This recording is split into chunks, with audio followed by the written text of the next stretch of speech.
Interest किस पे होता है? लोन पे, डिबेंचर्स पे, बैंक ओवरड्राफ्ट पे, शॉर्ट टर्म बोरोइंग्स पे, किसी पे भी इंटरेस्ट पे होता है, ठीक है। डिविडेंड किस पे होता है? इक्विटी शेयर्स पे, प्रेफरेंस शेयर्स। अगर तुम्हें क्वेश्चन में इंटरेस्ट पे करने के लिए नहीं बोला, पर नॉन कैश नॉन ऑपरेटिंग में इंटरेस्ट आता है, मैंने बोला था इंटरेस्ट ऑन बोरोइंग्स प्लस होता है, ठीक है। क्वेश्चन ने नहीं बोला कि पे द इंटरेस्ट ऑन डिवेंचर्स, पे द इंटरेस्ट ऑन लोन, बोलेगा भी नहीं, साइलेंट मोड पे रहेगा। तुम्हें क्या करना है? क्वेश्चन करते वक्त अपनी लायबिलिटी साइड को चेक करना है। लायबिलिटी साइड में तुम्हें प्रेफरेंस कैपिटल,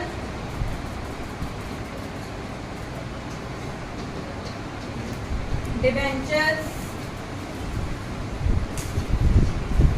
इनके बैलेंसेस दिए। हाँ जी, इंटरेस्ट या डिविडेंड कौन सी अमाउंट पे कैलकुलेट होगा? 10% preference capital, 12% debentures. Last year में प्रेफरेंस कैपिटल कितने की है? इस साल में लास्ट ईयर डिवेंचर्स, इस साल।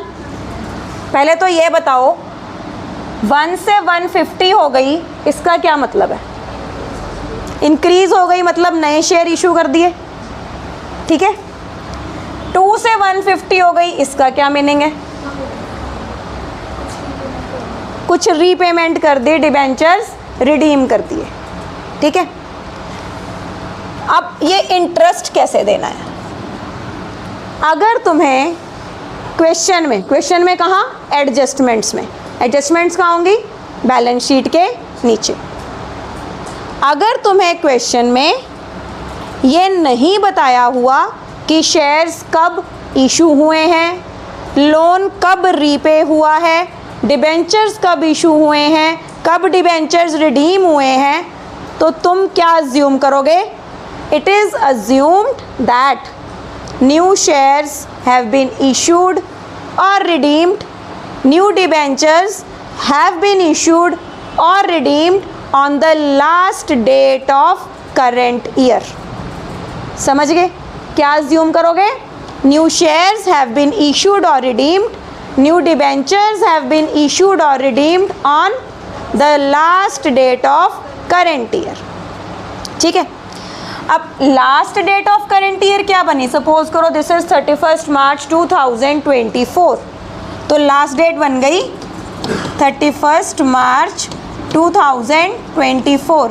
अगर मैं इशू इस दिन करूं या मैं रिडीम इस दिन करूं, तो ऑब्वियसली जो चेंज आया है वो इस दिन आया है। अगर चेंज इस दिन आया है तो मेरे पास अब तक कौन बना हुआ था? पिछले साल वाले बने हुए थे ना अब तक, तो मैं किसको इंटरेस्ट दूंगी? लास्ट ईयर वालों को। बात समझे? जो मेरे साथ इस साल के एंड तक है, ऑब्वियसली मैं उसको ही इंटरेस्ट दूंगी। अब यहाँ पे देखो, मैंने 50,000 के नए शेयर्स इशू कर दिए, ये शेयर होल्डर मेरे आज बने हैं। अब तक मेरे शेयर होल्डर कितने के थे? 1 लाख के थे ना शेयर होल्डर्स मेरे, तो मैं इनको इंटरेस्ट इस साल में क्यों दूं? डिविडेंड इस साल में क्यों दूंगी? नेक्स्ट ईयर में दूंगी ना। बात समझ गए मेरी? अब अगर मैंने कोई लोन इस साल के एंड में रीपे किया है, तो अब तक मेरी जो लोन की अमाउंट चल रही है वो कितनी चल रही है?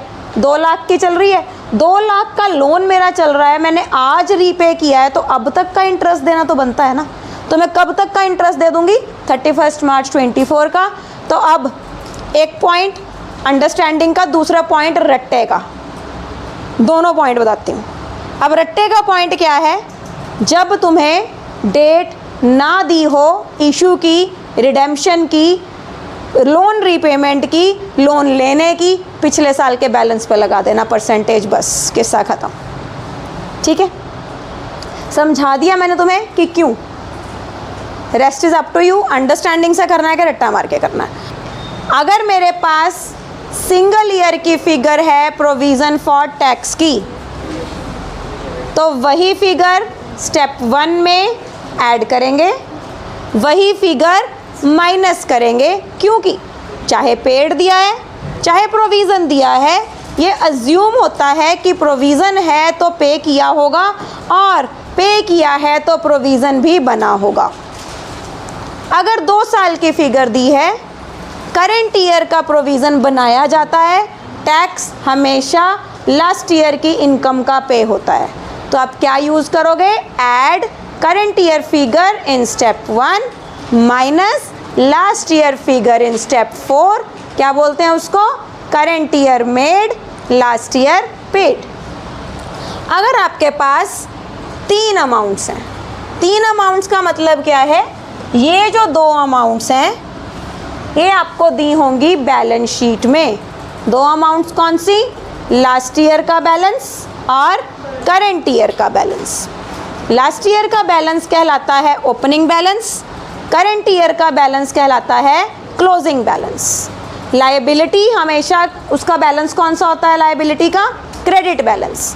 तो ओपनिंग बैलेंस आएगा क्रेडिट साइड पे, क्लोजिंग बैलेंस आएगा डेबिट साइड पे। ठीक है। अब अगर हमें करेंट ईयर का प्रोविज़न गिवन होगा बच्चों, कहाँ गिवन होगा? एडजस्टमेंट्स में, हमेशा एडजस्टमेंट्स में। एडजस्टमेंट्स कहाँ होती हैं? बैलेंस शीट के नीचे। एडजस्टमेंट्स में अगर आपको करेंट ईयर का प्रोविज़न दिया हुआ है तो आप उसे पोस्ट करोगे प्रोविज़न फॉर टैक्स की क्रेडिट साइड पे। क्या लिख के? By statement of profit and loss account. अगर आपको टैक्स पेड दिया हुआ है तो आप लिखोगे उसे प्रोविज़न फॉर अकाउंट के डेबिट साइड पे टू बैंक से। देखो बेटा, जब भी हम टैक्स पे करेंगे, कोई भी अमाउंट पे करते हैं, क्रेडिट में टू बैंक या टू कैश आता है ना, तो टू बैंक से मीन्स पेमेंट हुई है। ठीक है। कुछ लॉजिक्स जनरल एंट्रीज के यूज़ करो तो to bank means payment.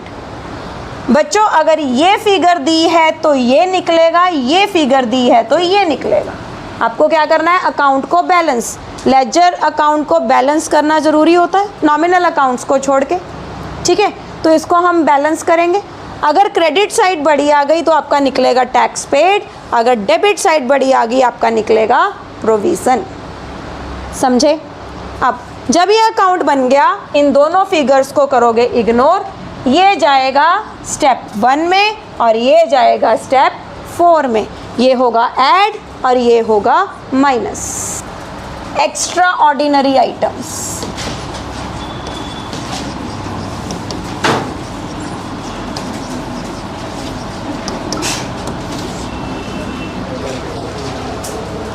First step में मैंने तुम्हें कहा अगर एक्स्ट्रा ऑर्डिनरी इनकम्स हों तो फर्स्ट स्टेप में उन्हें कर दो माइनस, और अगर एक्स्ट्रा ऑर्डिनरी एक्सपेंसेस हों तो उन्हें कर दो ऐड। I told this. अच्छा बेटा, एक्स्ट्रा ऑर्डिनरी आइटम्स मैंने बताई थी कि बेटा कोई इंश्योरेंस क्लेम मिला हो, loss by earthquake, loss by fire, income tax refund. अच्छा अब एक बात बताओ, अगर लॉस हुआ है क्या कैश फ्लो नहीं हुआ? हुआ है ना। अगर एक्स्ट्राऑर्डिनरी इनकम आई है क्या कैश फ्लो नहीं हुआ? हुआ है ना। इनकम टैक्स का रिफंड आया है, कैश फ्लो नहीं हुआ? हुआ है। कैश का फ्लो तो हुआ है, चाहे वो एक्स्ट्राऑर्डिनरी आइटम है। फर्स्ट स्टेप में हमने उसे एडजस्ट इसलिए किया क्योंकि हमें चाहिए था हमारा नॉर्मल प्रॉफिट, एबनॉर्मल प्रॉफिट नहीं चाहिए था। But actually it involves cash flow. तो ऑपरेटिंग एक्टिविटी जब वाइंड अप करेंगे तो ये एक्स्ट्राऑर्डिनरी आइटम्स का ऑपोजिट ट्रीटमेंट कर देंगे। अगर कोई एक्स्ट्राऑर्डिनरी इनकम थी जो फर्स्ट स्टेप में तुमने माइनस की थी, उसे वापस कर दोगे ऐड। और अगर कोई एक्स्ट्राऑर्डिनरी एक्सपेंस था जो तुमने फर्स्ट स्टेप में प्लस किया था, उसे कर दोगे डिडक्ट। फाइन।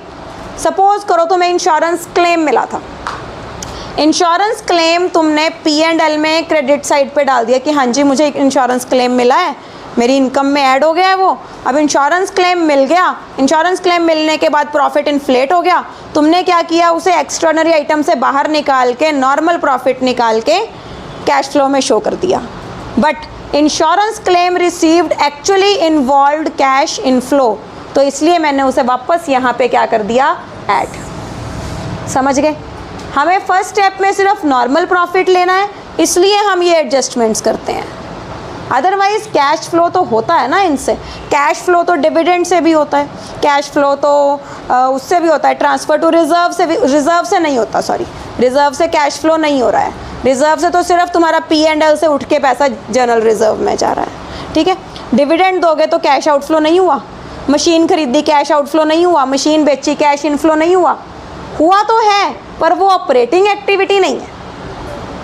कुछ आइटम्स जो हम यहाँ एडजस्ट कर रहे हैं उनमें कैश फ्लो ज़रूर हो रहा है, बट एक्चुअली वो ऑपरेटिंग नहीं है, सिर्फ उनको सेग्रीगेट कर रहे हैं, ठीक है। ये जो एक्स्ट्राऑर्डिनरी आइटम्स हैं इसको क्यों ऐड किया, क्योंकि वो नॉर्मल नहीं है, एबनॉर्मल है। नीचे क्यों दिखा दिया, क्योंकि मुझे ये पता चल गया कि कैश जनरेटेड फ्रॉम ऑपरेशंस कितना है जी। उसके बाद मैंने सारी एडजस्टमेंट्स करके दिखा दी कि ये मेरी एक्स्ट्राऑर्डिनरी आइटम्स है, तो मेरा ऑपरेटिंग एक्टिविटी से क्या कैश आया गया वो ये है।